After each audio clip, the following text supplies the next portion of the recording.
और आज जो हम प्रेस की माध्यम से यहाँ बताना चाहते हैं कि जो कल डांगरी रजौरी में वाक़ा पेश आया,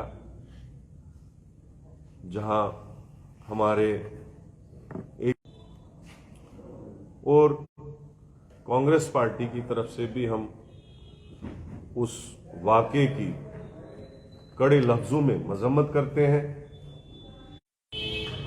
टेररिज्म से मुक्त करेंगे। और जो पार्लियामेंट में आपने एक स्पीच दी थी कि हम नया कश्मीर देंगे, जिसमें कोई हादसा नहीं होगा, कोई मिलिटेंसी का इंसिडेंट नहीं होगा, लेकिन अब नए कश्मीर की बात छोड़ो, अब तो जम्मू तक के मिलिटेंसी की जो लहर है, टेररिज्म जो है, जम्मू भी पहुंच गया। आपने देखा कुछ दिन पहले सिद्रा इंसिडेंट हुआ, जहां 3 टेररिस्ट मारे गए, और अभी जो रजौरी डांगरी में वाक़ा पेश हुआ, ये मैं सीधे कहूंगा ये इंटेलिजेंस फेलियर है। और आप देखिए कि हमारे लोग और मिलिटेंट भागने में कामयाब हो जाते हैं, और उसके बाद सुबह उसी जगह पे आईईडी ब्लास्ट होता है। क्या हमारे सिक्योरिटी एजेंसीज इतनी लापरवाह हो गई है, हमारी एडमिनिस्ट्रेशन इतनी लापरवाह हो गई है कि जहां पे इंसिडेंट हुआ है, क्या वहां पे सर्च नहीं हो सकता था? वहां पे बम स्क्वाड नहीं भेजा जा सकता था ताकि मजीद जाने ना जाया हो जाए, मजीद लोग जख्मी ना हो जाए? तो ये सीधे सीधे जो है इंटेलिजेंस फेलियर है। तो मैं ये कहना चाहता हूं, ये एक अवामी मसला है, सबका इशू है, इंसानियत का मामला है। ही स्टेट में ऐसे हादसे, कभी कश्मीर में माइनॉरिटीज की किलिंग होती है, पंडित्स की किलिंग होती है, और आज रजौरी में ऐसा सानिया पेश हुआ। तो मैं ये कहूंगा कि होम मिनिस्ट्री को देखना चाहिए कि वो किस तरीके से स्टेट को चला रहे हैं। क्या ये पार्लियामेंट में ही दावे करने हैं कि हमने बड़े हालात सुधारे? जब आपने 370 हटाया था, जब आपने स्टेट को यूटी बनाया था, आपने पार्लियामेंट के अंदर कहा था कि अब जी नया जम्मू कश्मीर बनेगा, जो नया कश्मीर मिलिटेंसी से मुक्त होगा। लेकिन मुझे नहीं समझ आता है कि हमारी स्टेट में ऐसे ऐसे हादसे हो रहे हैं कि जिससे रोक भी हो रहे हैं। माइनॉरिटीज के लोग जो में ड्यूटी दे रहे थे, आज वो सड़कों पे खजल है। क्यों? क्योंकि इनसिक्योरिटी है। तो मैं ये आज कड़े लफ्जों में इस चीज की निंदा करता हूं जो हुआ। और दूसरा, हमारे लोग, जब हम इंसानियत के लिहाज से, हमारे लीडरशिप, रमन भल्ला साहब और पूरी टीम, शबीर खान साहब, रविंदर शर्मा जी, सारे जब वहां जाते हैं इंसानियती तर्ज से, कोई पॉलिटिक्स नहीं थी उसमें, हम जब जाते हैं तो हमारे लोगों को रोका जाता है। और भाजपा के लोग, हम तो हमेशा कहते हैं, बीजेपी गई अपने सामने, उनसे प्रेस, हमारे लोगों को किलोमीटर दूर जो है रोका गया और वहां जाने नहीं दिया। तो मैं सरकार से पूछना चाहता हूं, ये जो सौतीली मां का सलूक आप कर रहे हैं, हम तो किसी सियासत के लिए वहां नहीं गए थे।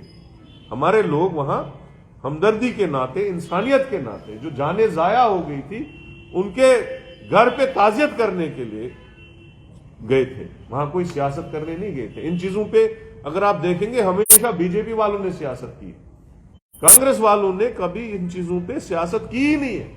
हमारी सियासत इन चीजों पे नहीं होती है कभी। तो मैं ये कहूंगा, या तो होम मिनिस्ट्री को रिजाइन करना चाहिए, या तो स्टेट के हालात सुधारने चाहिए। स्टेट के हालात सुधारने बहुत जरूरी है, क्योंकि हमारी स्टेट ही वो स्टेट है जहां सोसाइटी जो है जाना चाहे इन इश्यूज पे, और खासकर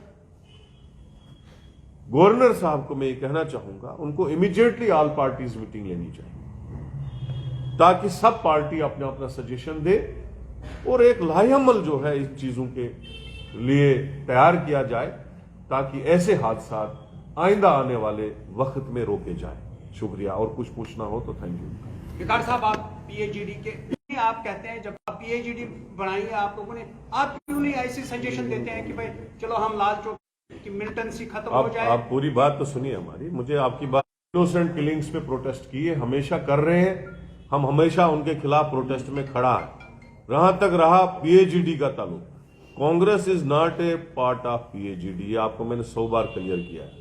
हमारा पीएचईडी के साथ कोई लेना देना नहीं है। अलबत्ता जब कॉमन इश्यूज आते हैं, कॉमन इश्यूज नहीं, एक मिनट, जब कॉमन इश्यूज कोई होता है जिसपे हमें सेकुलर पार्टीज को इकट्ठे होना, तो हम इकट्ठे होते हैं। इस इश्यूज पे भी मुझे नहीं लगता है कोई ऐसी पार्टी हो जो इस इशू पे अफसोस न करे, जो इस इशू पे इकट्ठे ना हो, क्योंकि सारे हिंदुस्तान की पार्टियां हैं, कोई हुर्रियत की पार्टी नहीं है। सब हिंदुस्तान के आईन को मानते हैं, सब हिंदुस्तानी हैं और हम हिंदुस्तान के आईन को। उससे पहले 2 बड़े आतंकी हमले, चाहे सिद्रा की बात करें, रजौरी की बात करें, कितना खतरा है भारत जोड़ो यात्रा? देखो, भारत जोड़ो यात्रा निकली है, आज वो दिल्ली से शुरू हो गई है, यूपी में प्रवेश करेगी, उसके बाद हरियाणा, उसके बाद पंजाब और इंशाल्लाह लाल चौक में बड़ा, मतलब श्रीनगर में एक बहुत बड़ा इवेंट होगा। भारत जोड़ो यात्रा चलेगी, उसको रुकाने वाला कोई नहीं है और हम चलेंगे और इंशाल्लाह मुझे यकीन है कि भारत जोड़ो यात्रा कामयाबी से चलेगी आगे और बहुत अच्छा रेस्पॉन्स होगा। रजौरी की बात करें तो जिस तरह से 90 के दशक में वहां पर मिलिटेंसी जो वो पीक पर थी, लेकिन उसके बाद वहां पर कमी आ गई थी और अब जो लोग मारे गए हैं उनके परिजनों से जब हमने बात की तो उन्होंने कहा कि आधार कार्ड देखकर जो हिंदू लोग हैं उनकी पहचान करके उन्हें जो है वो मारा गया है और लोग ये आरोप लगा रहे हैं कि अब हिंदुओं को यहाँ से भगाने की जो साजिश है वो की जा रही है रजौरी को, उनसे किस तरह से देखते हैं आप?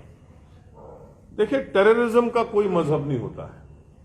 टेररिस्टों ने हिंदुओं को भी मारा और मुसलमानों को भी मारा। अगर आप 30 साल की हिस्ट्री निकालोगे जम्मू कश्मीर की, उसमें फिर 70% से ज्यादा मुस्लिम भी मरे हैं। ऐसा नहीं है, हम इस चीज को मजहब के हिसाब से नहीं देखना चाहिए। अब हमारा एरिया है, एक दिन हमारे पुगलपुरिस्तान में 30 से ज्यादा लोग मारे गए, लेकिन आज मिलिटेंसी नहीं है, शुक्र है ऊपर वाले का, हम वहां से थोड़ा मुक्त हो गए हैं। तो मुझे लगता है टेररिज्म को टेररिज्म की नजर से देखना चाहिए, हिंदू और मुसलमान की नजर से नहीं देखना चाहिए। भारत जोड़ो यात्रा, चलिए, ये आज इशू जो है ये इस पे था, डांगरी पे। भारत जोड़ो यात्रा की हम अलग से प्रेस कॉन्फ्रेंस करेंगे। शुक्रिया, थैंक यू।